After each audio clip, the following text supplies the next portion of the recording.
Inertia oleh Marky Jahjali.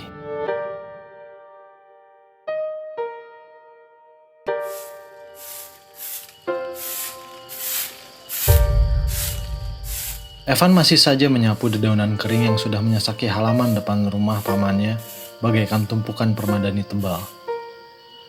Entah sudah berapa lama ia menyapunya, tapi rasa-rasanya dedaunan kering itu bagai tak habis-habis. Kalau saja ia mau membersihkannya setiap hari, pastilah semuanya menjadi lebih ringan baginya. Dan bukan hanya kebun, tetapi juga keseluruhan rumah itu.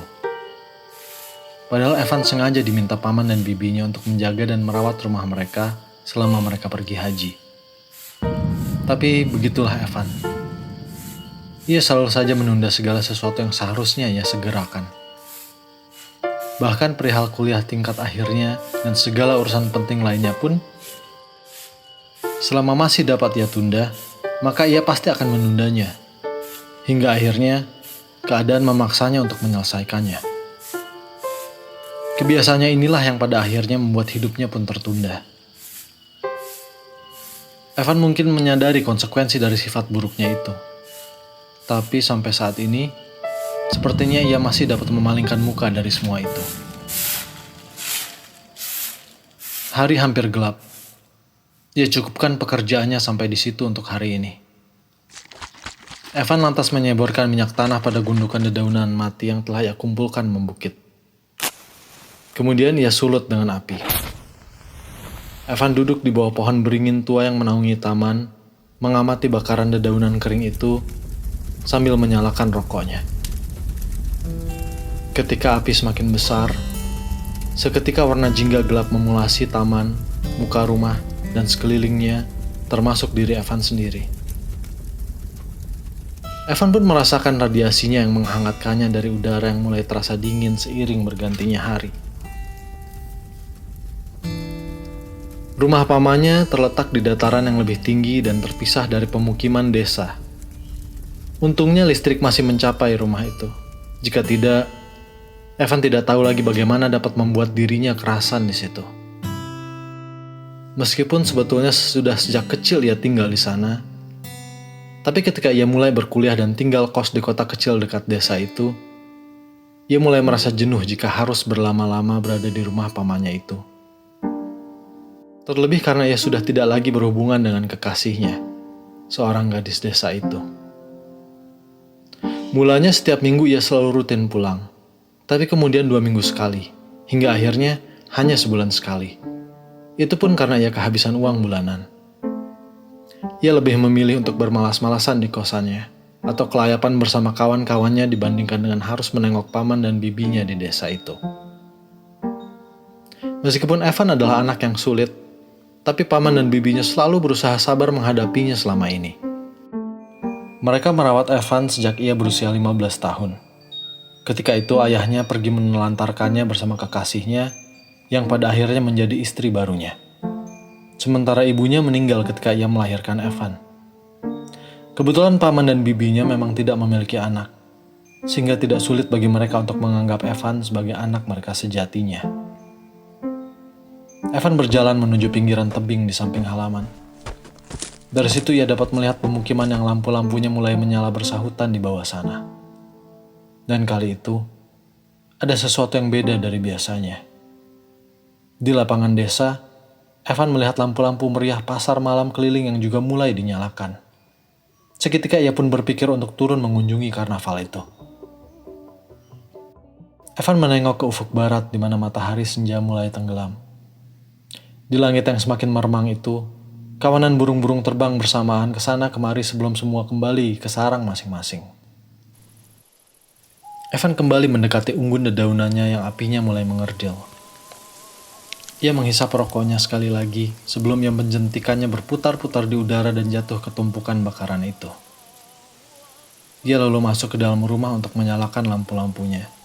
Setelah itu, Evan pun mandi dan bersiap-siap untuk pergi ke karnaval keliling itu. Evan meninggalkan pasar malam itu sekitar pukul 9 malam. Setelah ia puas mengelilinginya dan kenyang menyantap beberapa jenis makanan dan kudapan yang dijajakan di sana. Ia tersenyum-senyum sendiri karena malam itu ia berhasil memikat seorang lagi gadis desa. Ia bahkan sudah mendapatkan nomor kontaknya. Terpikir olehnya untuk membuat janji bertemu dengan gadis cantik itu dan kemudian mengajaknya ke rumah kosong pamannya. Tadinya Evan hendak mengendarai motornya, tapi karena malam itu adalah malam purnama, ia lebih memilih berjalan kaki saja untuk menikmatinya. Lagi pula udara sejuk malam itu terasa sangat nyaman. Evan berjalan pulang dengan menggunakan jalan pintas setapak melalui bukit, lantas memasuki kawasan hutan bambu yang masih cukup lebat, menembus pemakaman desa, lalu kebun penduduk, barulah sampai ke rumah pamannya. Saat ia sudah memasuki hutan bambu, sekonyong-konyong angin malam bertiup, membuat hutan bambu itu riuh oleh suara gesekan antara dedaunan, batang, dan rantingnya. Evan dapat melihat bayang-bayang pepohonan bambu dan jenis lainnya yang diterpa cahaya bulan berayunan ke sana kemari. Kedua tangannya merangkul tubuhnya sendiri karena ia merasakan hembusan dingin angin tadi. Sudah melewati hutan bambu, Evan pun terus berjalan menembus pemakaman desa. Pada saat ia menapaki areal itu, entah mengapa, Evan merasa perlu untuk mengalihkan perhatiannya. Cepat-cepat ia ambil telepon selulernya dan langsung mengirimkan pesan WhatsApp pada Linasti, gadis yang baru berkenalan dengannya tadi. Sambil terus berjalan, pandangan Evan terus terpatok pada layar HP-nya. Evan melihat Linasti sedang membaca pesannya. Lalu ia pun mulai mengetik balasannya. Evan tersenyum menantikannya. Tiba-tiba sinyalnya hilang.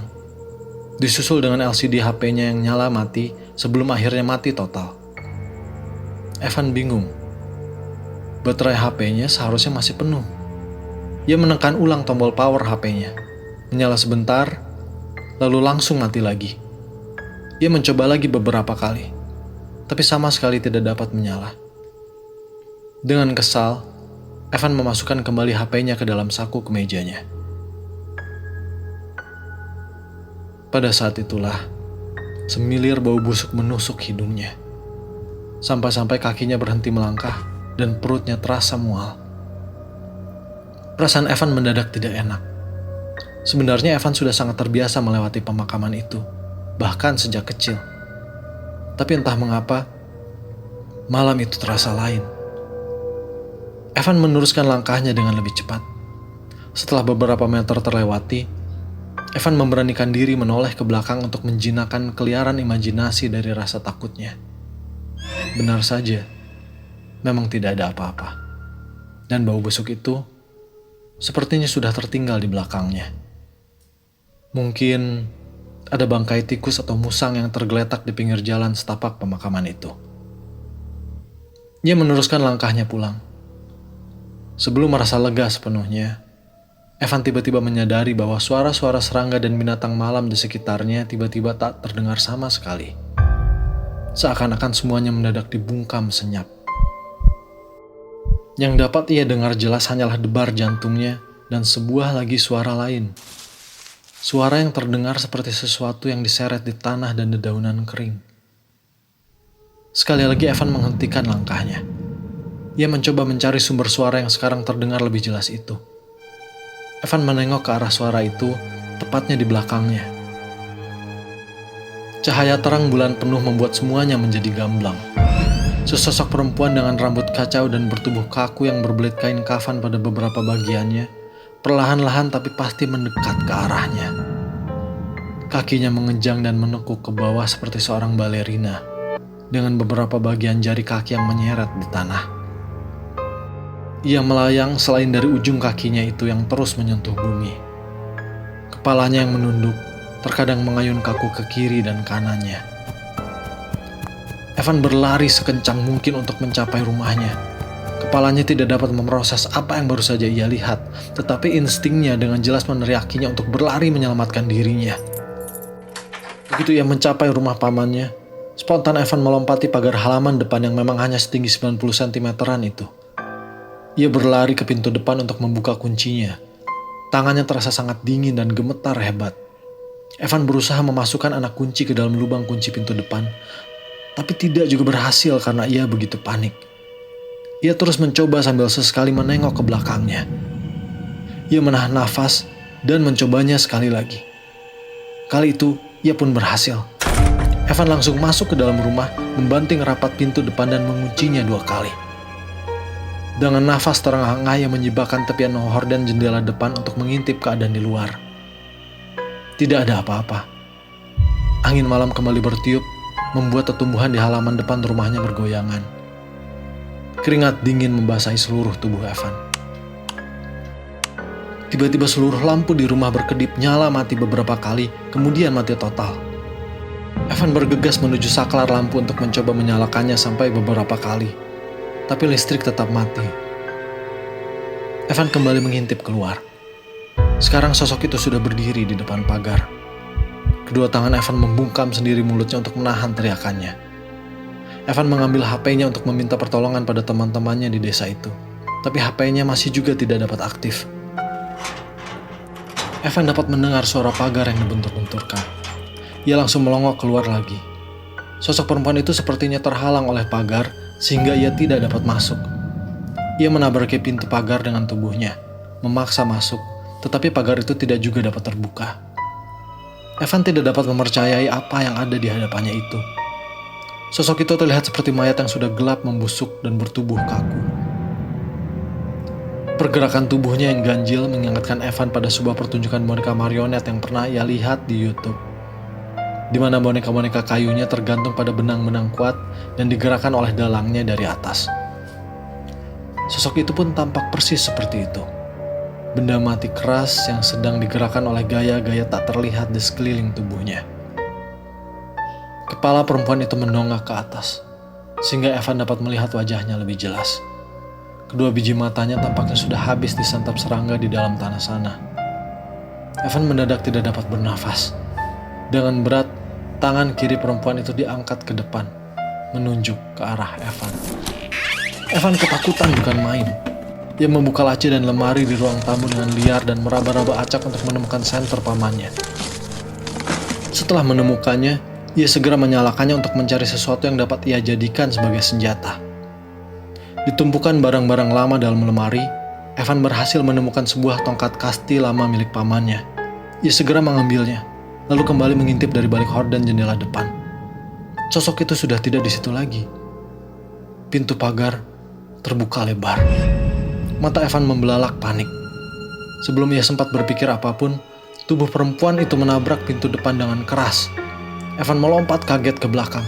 Senternya jatuh dari tangannya dan lampunya pun pecah di lantai. Evan berjalan mundur tanpa dapat mengalihkan pandangannya dari pintu depan. Semakin lama, benturannya semakin keras, hingga hidung perempuan itu pun patah karena benturan yang berulang-ulang itu. Evan terus mundur hingga punggungnya tertahan dinding ruangan. Tanpa ia sadari, air mata ketakutan mengalir dari matanya. Belum pernah ia merasakan ketakutan seperti itu. Ia merasa betul-betul tidak berdaya. Benturan tubuh wanita itu pada pintu bukan hanya semakin keras, tetapi juga semakin singkat intervalnya. Evan berteriak sekencang-kencangnya sambil mengacungkan tongkat kastinya ke arah pintu depan. Seketika benturan itu berhenti. Evan nyaris tidak dapat menangkap udara untuk bernafas. Detak jantungnya benar-benar berantakan.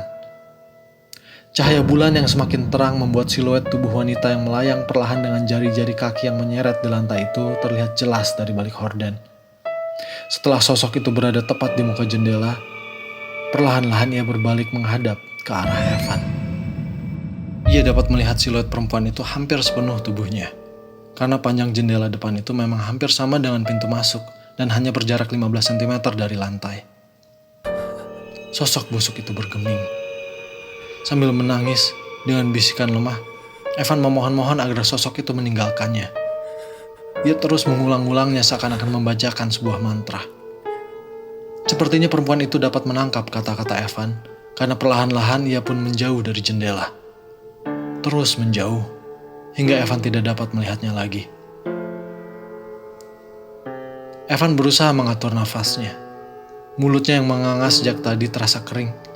Ia merasa sedikit lega karena sosok itu pergi menjauh. Ternyata perkiraan Evan meleset. Serta-merta wanita itu melemparkan dirinya pada jendela depan, hingga memecahkan kacanya dan tubuhnya pun terhempas di lantai ruang tamu. Evan berteriak sejadi-jadinya. Seperti batang kayu, tubuh perempuan itu terangkat tegak dari jatuhnya di lantai. Melihat itu, tiba-tiba Evan mendapatkan kekuatan berlari ke dapur untuk menyelamatkan dirinya keluar melalui taman belakang. Masih dengan tubuh dan tangan yang berguncang hebat, Evan berusaha membuka kunci pintu belakang. Sosok itu melayang menyusul ke arahnya dengan lebih cepat dari sebelumnya. Evan menengok ke belakangnya dan mendapati perempuan itu sudah sangat dekat dengannya. Sebelum perempuan itu sempat mencapai Evan, dia berhasil membuka pintu dapur dan berlari keluar. Baru beberapa langkah saja, kaki Evan tersandung batu dan jatuh. Tongkat kastinya terlepas dari genggamannya. Evan langsung membalikkan badannya agar ia menghadap pintu dapur. Bangkai itu muncul di bingkai pintu dan berhenti bergerak. Evan kembali menangis ketakutan sambil berusaha bangkit dari jatuhnya. Ia berjalan mundur sambil terus memohon ampun atas semua dosanya. Sosok perempuan itu bergerak mendekati Evan perlahan-lahan. Kepalanya kembali menongak. Wajah itu. Bagaimanapun, Evan masih dapat mengenali wajah itu. Karena wajah itu adalah wajah gadis yang pernah menyintainya dulu. Sebelum Evan menyampaikannya karena ia hamil. Oleh sebab Evan tidak mau bertanggung jawab sama sekali, Ratna Sari mencoba segala cara untuk menggugurkan kandungannya. Tapi tidak juga berhasil. Hingga akhirnya, ia pun mengakhiri hidupnya dan bayi mereka dengan melompat dari jembatan penyeberangan ke sungai yang kering karena kemarau panjang di bawahnya. Ia mati ketika tulang leher dan tulang belakangnya remuk bertemu tanah berbatu-batu. Ratna terus mendekati Evan. Sebelah tangan kirinya kembali terangkat ke depan, seakan-akan menuntut Evan atas semua perbuatannya. Evan terus berjalan mundur sambil berurayan air mata penyesalan dan ketakutan. Sementara Ratna terus mendesak semakin mendekati Evan.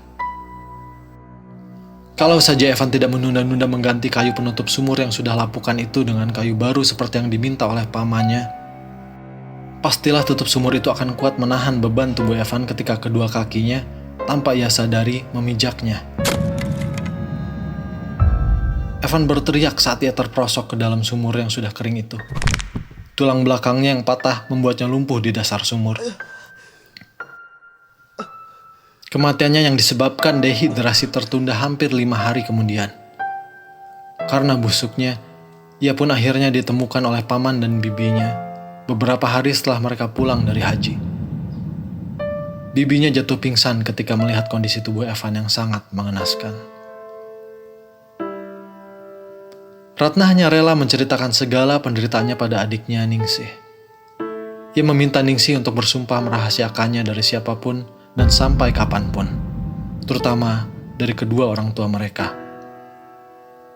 Bagaimanapun, Ratna sangat menyintai Evan, dan ia tidak ingin masa depan Evan hancur karena kehamilannya itu. Ia mengusahakan segala upaya untuk menggugurkan kandungannya dan mengembalikan hubungan mereka seperti sebelumnya. Tapi pada kenyataannya, semuanya berakhir tragis. Sakit hati Ningsih pada Evan tidak dapat terobati oleh apapun, karena ia telah merenggut jiwa kakaknya dan kebahagiaan keluarganya. Meskipun kakaknya yang sangat ia sayangi tidak akan pernah dapat hidup lagi, tapi ia harus membuat perhitungan dengan penyebab semua kehancuran ini. Semakin hari jiwa Ningsih semakin gelap dan sesak oleh kebencian dan kemarahan. Hingga akhirnya ia pun membuat sebuah perjanjian sakral dengan makhluk gaib penguasa gunung di desa itu. Dan setelah sekian lama berlalu, dan dengan seluruh pengorbanan yang telah Ningsih berikan dalam mempersiapkan segalanya, pada malam purnama itu pun semuanya jatuh tepat sesuai rencananya. Pada akhirnya, dengan seluas-luasnya keikhlasan, nyawanya sendiri ia tukar dengan kematian bagi Evan dan keadilan bagi Ratna.